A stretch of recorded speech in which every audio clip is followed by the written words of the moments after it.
The Parshat begins with some restrictions for the tribe of Kohen, for the sons of Aaron and his descendants, who would ultimately serve in the Beit HaMikdash, in the temple.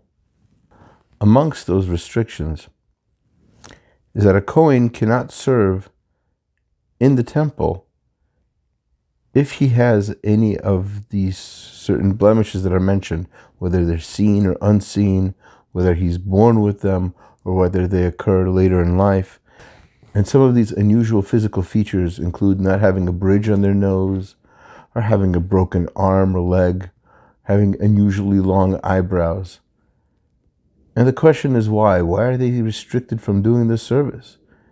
Is the Torah discriminating against them? Does Hashem not care about people who have these deformities? And then we have to look at this through the perspective, through the lens of the earlier commentaries. We can see Rav Hirsch, for instance, talks about how the place of the Beit HaMikdash was supposed to be a place where people go and feel godliness, feel holy. It's not a place for questions. You don't want your child to ask you, Mommy, Abba, why does that person look like that? Why does Hashem make people like that? In American history, in about 100 years ago or so, it was very popular for people to go to such things as freak shows.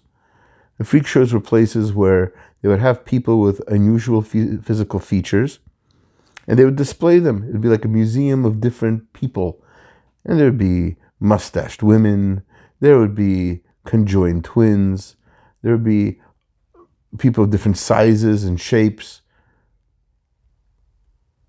And the words of the Elephant Man, the famous words, "I'm not an animal, I'm a human being," echo very loudly here. Because these people are human. They might have some sort of physical differences from most other people, but that doesn't make them any less human. When you go to these kinds of places, that's the kind of things you leave with. You leave with questions like, what is this? Why would Hashem do such a thing?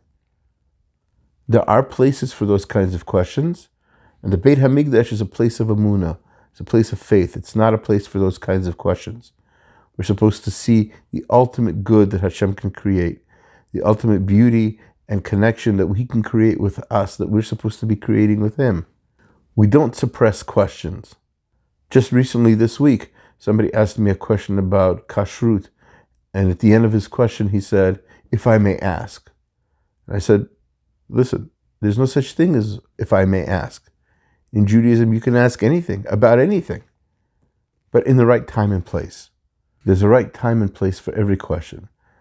And when you're in a place of harmony with Hashem, whether it be physically in a place like the Beit HaMikdash, or in a shul, or if it's a spiritual time like Shabbat, when you're in a place where you're clear and you understand godliness, that's not the time to start asking questions. That's the time to increase your faith so that when you do have questions, you'll know where to go to find the right answers.